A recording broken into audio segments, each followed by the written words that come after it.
அனைவருக்கும் வணக்கம். ஒரு செய்தி ஒண்ணு சொல்லட்டுங்களா? சிங்கப்பூர்ல தன்னுடைய மருத்துவ சிகிச்சைய முடிச்சுக்கிட்டு தமிழ்நாடு திரும்புன ஏவாவேலு, இன்னைக்கு லஞ்ச ஒழிப்புத்துறையில விசாரணைக்கு ஆஜராயிருக்காரு.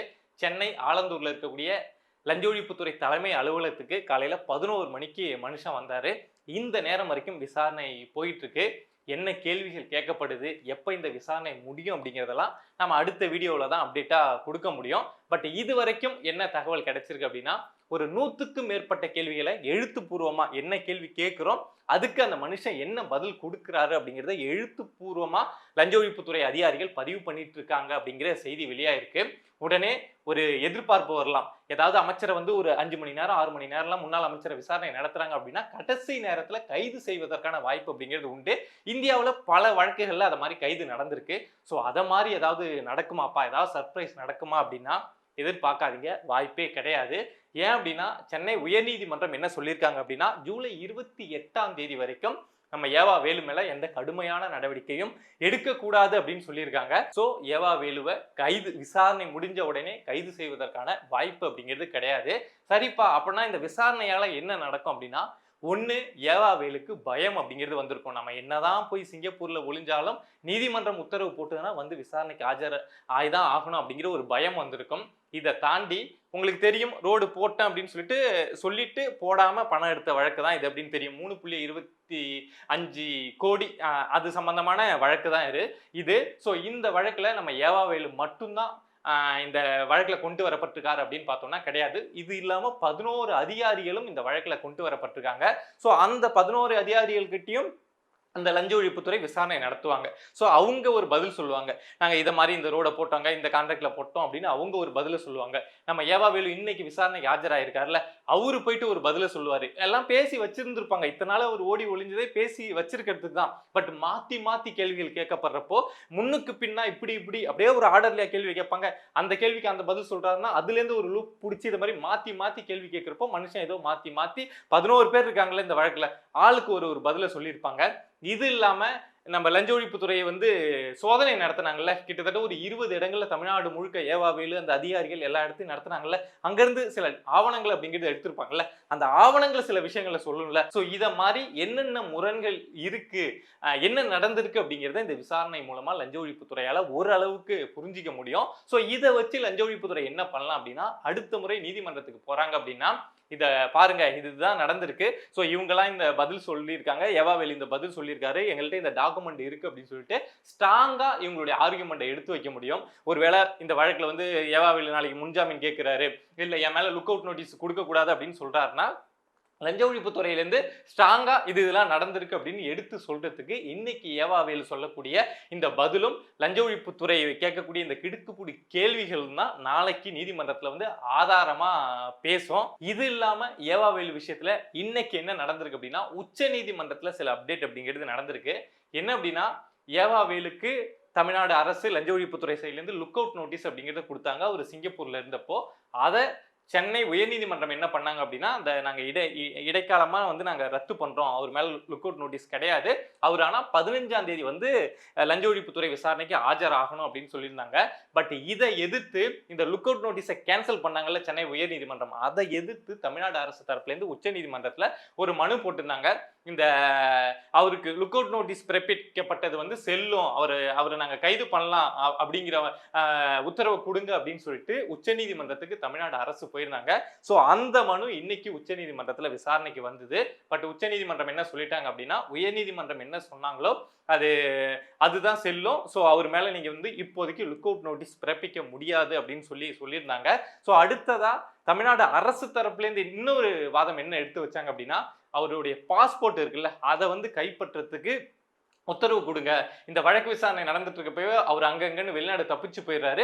ஸோ அதை நாங்கள் கைப்பற்றணும் அப்படின்னு சொல்லிட்டு தமிழ்நாடு அரசு தரப்புலேருந்து கேட்டாங்க.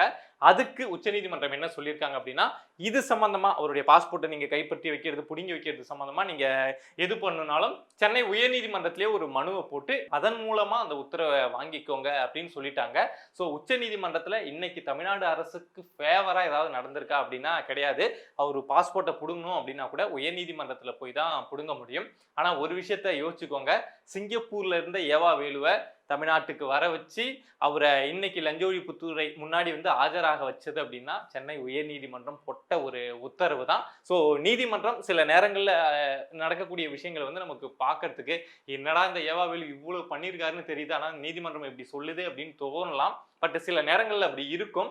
ஏன்னா அங்கே வைக்கக்கூடிய ஆர்குமெண்ட், அங்கே ஆதாரங்கள் பேசுறதை பொறுத்து தான் அவங்களுடைய உத்தரவு அப்படிங்கிறது இருக்கும். பட் பொறுத்திருந்து பார்ப்போம். அடுத்த விஷயம் என்ன அப்படின்னா, நம்ம அருண் ஐபிஎஸ் அவர்கள் நம்ம லஞ்ச ஒழிப்புத்துறை இயக்குனராக நியமிக்கப்பட்டதுலேருந்து நம்ம அந்த அப்டேட் அப்படிங்கிறத பார்த்துக்கிட்டே தான் இருக்கோம்.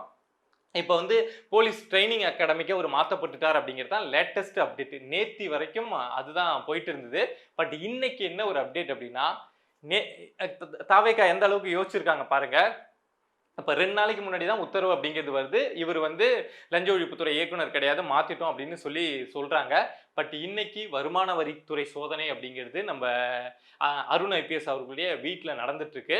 ஸோ காரணம் என்ன சொல்றாங்க அப்படின்னா, அருண் ஐபிஎஸோட மனைவி யமுனா தேவி அப்படின்னு நினைக்கிறேன், அவங்க வந்து ஒரு ஐஆர்எஸ் அதிகாரி. அவங்க மேலேயும் ஒரு ஊழல் குற்றச்சாட்டு அப்படிங்கிறது ரொம்ப நாளா இருந்திருக்கு. ஸோ 2 பேரையுமே மையமா வச்சு இப்போ இந்த வருமான வரி துறை சோதனை அப்படிங்கிறது நடந்துட்டு இருக்கு. இதெல்லாம் எப்பயே நடக்க வேண்டியது. அருண் ஐபிஎஸ் அவர்கள் மேல இந்த வருமான வரித்துறை சோதனை, அமலாக்கத்துறை சோதனை, இல்ல சிபிஐ சோதனை அப்படிங்கிறதெல்லாம் ரொம்ப காலத்துக்கு முன்னாடி திமுக ஆட்சியிலே நடக்க வேண்டியது. பட் அப்போ திமுக வந்து இல்ல, இவர் எங்க ஆளு, நாங்க காப்பாத்துவோம் அப்படிங்கிற மாதிரி அருண் ஐபிஎஸ் அவர்களை காப்பாத்திட்டே இருந்தாங்க. தாவேக்கா ஆட்சி வந்த உடனே அவருக்கு வந்து டிவிஎஸ்சியில வந்து டைரக்டரேட் போஸ்டிங் கொடுத்ததுமே நாமளே சொன்னோம், என்னடா அது திமுக நபரை கூப்பிட்டாந்து இங்க கொண்டாந்து வைக்கிறாங்க, தாவேக்காவும் வந்து நம்ம அருணை காப்பாத்தி தான் விடும் போல, இவர் மேல நடவடிக்கையே இருக்காது போல அப்படின்னு சொல்லியிருந்தோம். பட் ஒரு 50 நாளுக்குள்ளேயே அருணுடைய சுய ரூபம் என்ன, அவருடைய முகம் என்ன அப்படிங்கிறத புரிஞ்சுக்கிட்டு தாவேக்கா நேத்தி தான் 2 நாளைக்கு முன்னாடி தான், முந்தா நாள் தான் நினைக்கிறேன், முந்தா நாள் தான் இவர் இந்த போஸ்டிக்கு தகுதியானவர் கிடையாது, இங்க இருந்துட்டு ஏவாவேலுக்கு வேலை பார்க்குறாரு, திமுகவுக்கு வேலை பார்க்குறாரு அப்படின்னு சொல்லிட்டு தாவேக்கா ஓரம் கட்டினாங்க. பட் இன்னைக்கு அவர் வீட்டில் வருமான வரித்துறை சோதனை அப்படிங்கிறது போயிட்டு இருக்கு. அங்கேருந்து ஏதாவது பணம் கைப்பற்றப்பட்டுதா, இல்லை ஏதாவது முக்கியமான ஆவணங்கள் கிடைச்சுதா அப்படிங்கிற விஷயம்லாம் நம்ம இன்கம் டேக்ஸ் அவங்களுடைய டிபார்ட்மெண்ட் அஃபிஷியல் பேஜ்லேயே ரிலீஸ் ஆகும். ஸோ வந்துச்சு அப்படின்னா என்னென்ன கைப்பற்றப்பட்டிருக்கு, என்னென்ன நடந்திருக்கு அப்படிங்கிற விஷயத்த அதையும் வந்து அப்டேட்டாக கொடுக்குறேன். இன்னும் ஒரே ஒரு விஷயம் என்ன அப்படின்னா, நம்ம செந்தில் பாலாஜி ட்ரிப்ளிகன் போலீஸ் ஸ்டேஷனில் ஆஜராகணும். காலையிலையும் சாயங்காலமும் கையெழுத்து போடணும் அப்படிங்கிறது தமிழ்நாட்டுக்கே தெரியும். பட் அவர் கையெழுத்து போடாமல் இருக்கார் அப்படிங்கிறதும் 4 நாளாக கையெழுத்து போடல அப்படிங்கிறதும் தமிழ்நாட்டுக்கே தெரியும். ஸோ நேத்தி ஒரு கடிதம் போட்டிருந்தார்ல, இதை மாதிரி நான் வந்தா என்ன கைது செய்யக்கூடாது, ஃபர்ஸ்ட் என்ன சொல்லியிருந்தாருன்னா, நான் ஏன் ஆஜர் ஆகணும்னு அந்த கடிதத்தில் கேட்டுட்டு அதுக்கப்புறம் ஒருவேளை நான் வந்தேன்னா என்னை வேற வழக்கில் கைது செய்யக்கூடாது அப்படின்னு சொல்லி செந்தில் பாலாஜி சொல்லியிருந்தார்ல. ஸோ அந்த அடிப்படையில் மனுஷன் வந்து பயந்துட்டாரு. ஆனால் வந்தா கைது பண்ணிடுவாங்களோ அப்படிங்கிற ஒரு அச்சத்தில் தான் வராமல் இருக்கார் அப்படிங்கிற விஷயம் போச்சு. ஸோ இன்னைக்கு வந்து ஆஜர் ஆயிடுவார், பெரிய பெரிய அட்வொகேட்லாம் கூப்பிட்டு வந்து ஆஜர் ஆயிடுவார் அப்படின்னு எதிர்பார்க்கப்பட்டது. பட் இந்த நேரம் வரைக்கும், நம்ம வீடியோ ஷூட் பண்ணுற இந்த நேரம் வரைக்கும் செந்தில் பாலாஜி வந்து ட்ரிப்ளிகன் போலீஸ் ஸ்டேஷனில் ஆஜராகலை. ஸோ ட்ரிப்ளிகன் போலீஸ் ஸ்டேஷன்லேருந்து உயர்நீதிமன்றத்தில் ஒரு மனுவை போட்டு இதை மாதிரி உத்தரவு போட்டு 5 நாள் ஆச்சு, நம்ம செந்தில் பாலாஜியும் சரி அசோக் குமாரும் சரி வந்து ஆஜராகவே இல்லை அப்படின்னு சொல்லி கேட்டாங்கன்னா முன்ஜாமீன் ஈஸியாக ரத்தாகும். இவங்க 2 பேருக்கும் சென்னை உயர்நீதிமன்றம் முன்ஜாமீன் கொடுத்துருக்காங்கல்ல, அது வந்து ஈஸியாக ரத்தாகும். இந்த வீடியோவில் ஒரு 2-3 ஏவாவேலு வழக்கு, நம்ம அருண் ஐபிஎஸ் அவங்க வீட்டில் வருமான வரி துறை சோதனை, நம்ம செந்தில் பாலாஜி இன்னும் வந்து நிபந்தனை ஜாமீன் போட வரல அப்படிங்கிற வழக்கை பற்றின அப்டேட்லாம் கொடுத்துருக்கேன். ஸோ இது என்ன டெவலப்மெண்ட் இதில் நடக்குது அப்படிங்கிறத தெரிஞ்சுட்டு வந்து அடுத்த வீடியோவில் பேசுகிறேன். தொடர்ந்து பேசுவோம். பிரபா டாக்ஸ் சேனலை சப்ஸ்கிரைப் பண்ணி சப்போர்ட் பண்ணுங்கள். நன்றி.